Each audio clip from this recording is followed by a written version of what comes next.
We're here with the good guys today. Alabama Power Shoreline Management took time out of their very busy schedule. They manage 3,500 miles of Alabama lakes, 12 lakes in our state. And today they're at Lake Martin to talk to us about our beautiful water. And we thank you so much for what you do. You keep our values high. Well, thanks, Paige. Thanks for letting us come out today and spend some time with you on the water. We hope by the end of this episode that people will have a better understanding of our permitting program, the why, the what, and the how. And also have an understanding that what we're trying to do is really work with the local communities, the homeowners associations, to try to protect the value of Lake Martin, as we do in all of our lakes. It's, hopefully over time, through our efforts and the collective efforts of the community, the community will develop, Lake Martin will develop, and everybody will benefit from what we're trying to accomplish at Lake Martin.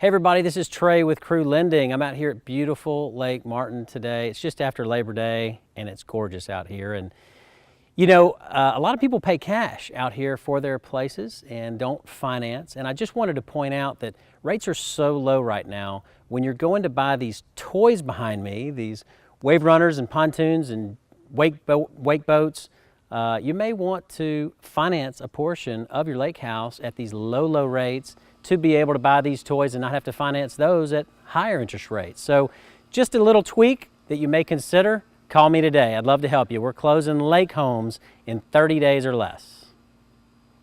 We are here with Thomas St. John of Alabama Power Shoreline Management to answer your many questions about Lake Martin and water levels. Thanks for being here. Oh, I'm glad you let us come out today to help you and hopefully answer some questions that people have been wanting to know the answers to. But Shoreline Management, I'll go ahead and just tell you what it's about. Alabama Power is tasked with managing the shoreline around all of our lakes, 3,500 miles of shoreline. And we really are our compliance function. We are tasked by our Federal Energy Regulatory Commission to manage the property around the lake. And we do that through our permitting program, through surveillance. We're also tasked with educating the public about the resource, this wonderful resource that we have here at Lake Martin. Yes. And we're also tasked with providing public access for those folks who don't have a house on the lake to be able to use the lake and enjoy the resource. It's kind of an interesting job. It's a great group. It's kind of tricky in that sometimes we have to balance the interests of private landowners who want to do what they want to do on the lake versus the regulatory agencies, the Corps of Engineers, ADEM, U.S. Fish and Wildlife Service. And then we also have to balance the interest with our customers. We want to allow folks to have fun on the lake because they a lot of them are electric customers of the company. But we have guidelines that we have to follow under our FERC license that sometimes makes us have to tell folks, no, you can't do that on the lake. But today, hopefully, we'll be able to explain the process of permitting and be able to explain the process of the water levels and the new rule curve. And hopefully, at the end of the day, a lot of the questions will be answered. That's right. Well, we're glad you're here, and we're glad you're here. I'm glad to be here. A day at the lake, rather than being a day behind the computer, I welcome it anytime I can come. So, thank you very much. We love Lake Martin. I'm Dave Anderson with Hydro Licensing Compliance from Alabama Power, sitting right outside of Dare Power Park. You'll notice the beautiful riprap along the shoreline. I'm here today to talk to you a little bit about Lake Martin water levels. Last year in December 2015, we were issued a new operating license by the Federal Energy Regulatory Commission, or FERC. That was the culmination of a multi-year process that began around 2007. And the number one issue in that process were Lake Martin water levels. This new operating license allows us to only draw down Lake Martin in the winter by 7 feet, where historically it's been drawn down by about 10 feet since the 1970s. So what you're going to see this winter is a 7-foot drawdown rather than a 10-foot drawdown. The other big issue during relicensing, and made it into the operating license, was what we call the conditional fall extension. And what this does is allows us to keep Lake Martin higher longer into the summer if water is available to do that. So what happens is, beginning in July, we start taking a look at 4 factors. Those are the level of Lake Martin, the level of the storage reservoirs on the Coosa River, Weiss, Neely Henry, and Logan Martin, the level of the Harris Project, Lake Wedowee, and also the amount of inflow coming into the Coosa River and the Tallapoosa River. And if there's enough water available based on those 4 factors, what we're going to do is hold Lake Martin as high as we can through October 15th rather than begin the drawdown on September 1st, which is typically when it would begin. This year, 2016, we are actually in kind of a drought. It is unlikely to happen this year because there's not enough water available in the system. But each year, like I said, beginning in July, we'll start taking a look at those 4 factors. And we post a daily update to our website beginning on July 15th. So if you want to go check our website, apcshorelines.com, beginning in July, you'll see whether that fall extension is likely or unlikely to happen that year. I know some of you were concerned with the higher winter level, and again, I'm getting back to the bottom of the pool. Since it's only 7 feet now, a lot of people like to work on their shoreline structures when the lake is at that 10-foot level or lower. Another condition of the new operating license is every 6 years we are going to take the lake down to that 10-foot level, 481 mean sea level. What that will do is allow people to get out there and work on their piers, their seawalls, any riprap projects. But of course, before that happens, you need to contact our local shoreline office. This 6-year drawdown will only happen if we think the chances of us filling Lake Martin the next spring are good. So if we are in a drought, that 6-year drawdown won't happen. But if it looks like there's a good chance we'll fill Lake Martin, it should happen the first time in 2021. If you're interested in Lake Martin water levels, you can always download our app. It's available in the App Store or the Google Play Store. It's APC Shorelines is all you'd have to search for. And that provides you with daily water levels, generating schedule, maps of the reservoir, and information about our shoreline office.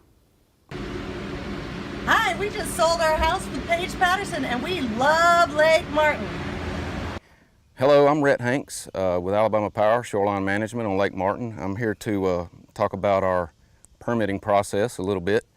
As you can see behind me, I have a temporary construction sign because we are on site at a recently permitted shoreline lot.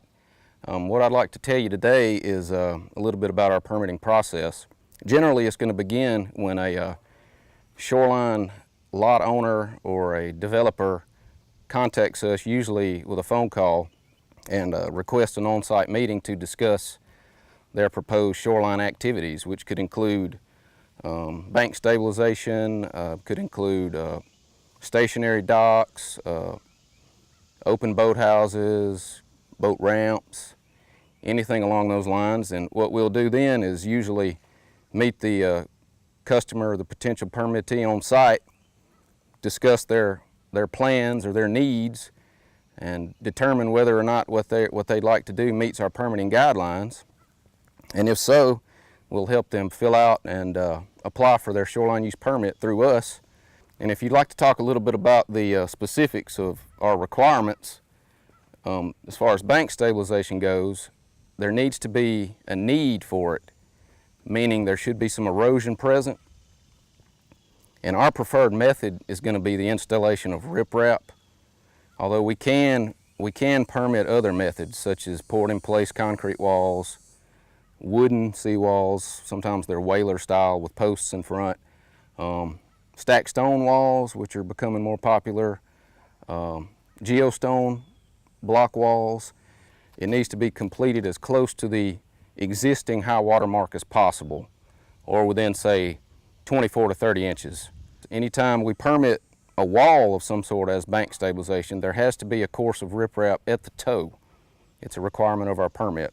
And if the potential permittee is inquiring about building an overwater structure, such as a boathouse, stationary dock, something along those lines, what we'll do is make sure that they have the amount of shoreline needed to accommodate the proposed structure.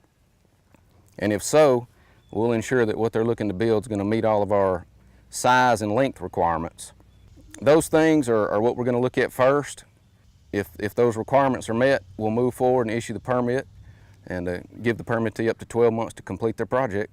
If a permittee foresees that they may not be able to complete their project within the time period, which will be 12 months, just call us. Call us maybe a little bit in advance when you realize it's looking like, hey, I may not get it done, and we'll take care of it. Probably issue another permit, potentially extend the pre-existing permit for a very short amount of time. After the 1 year's time period is up, we would do what we call a closeout of the permit, at which time we would make a site visit, compare what's been built to what was permitted to be built, make sure everything was done according to the permit. We would remove our temporary construction sign and install a permanent triangular metallic sign with a specific permit number somewhere along the shoreline that's visible by water. And at that time, you're permitted, your structures are good. Just call us, if they need maintenance, and we can issue a maintenance permit, which will be no charge to the customer. As you know, Lake Martin's in-service date was December 31st, 1926, so it's an older reservoir. And anytime you have an older reservoir, there's going to be some older structures in the project boundary. And for that reason, we have a legacy permitting program. And what that does is it allows us to take a look at some of these structures, and in most cases, we can permit minor maintenance. And if not, we can just work with the customer to address the pre-existing structure to a way that better meets our current permitting guidelines. An aspect of this legacy permitting program is we're doing some unilateral mail-outs, which in most cases is it's going to have a cover letter that's going to detail why you're getting this unilateral mail-out and the necessary steps to take after. Usually it's going to tell you no action is needed.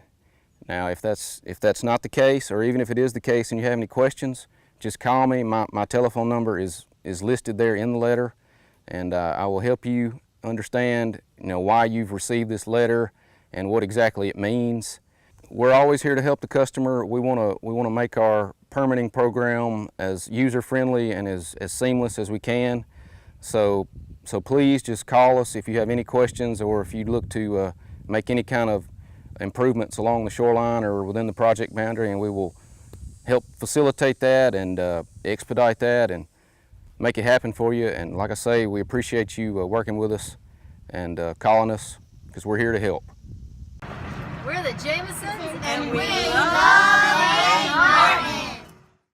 Well, we hope you liked what you saw today. If you would like to learn more, please reach out to Alabama Power for their gorgeous publication, Shorelines Magazine. Yes, our Shorelines Magazine is a magazine we do on a quarterly basis that basically gives human interest stories about the Lake Martin and all of our lakes. And it's also recipes, things going on at the lake community. It's just a great way to reach out to the community also and educate the public about the resource. And also, again, please don't forget, if you have any questions about Lake Martin, please feel free to contact our Shoreline Management office. Thanks for watching.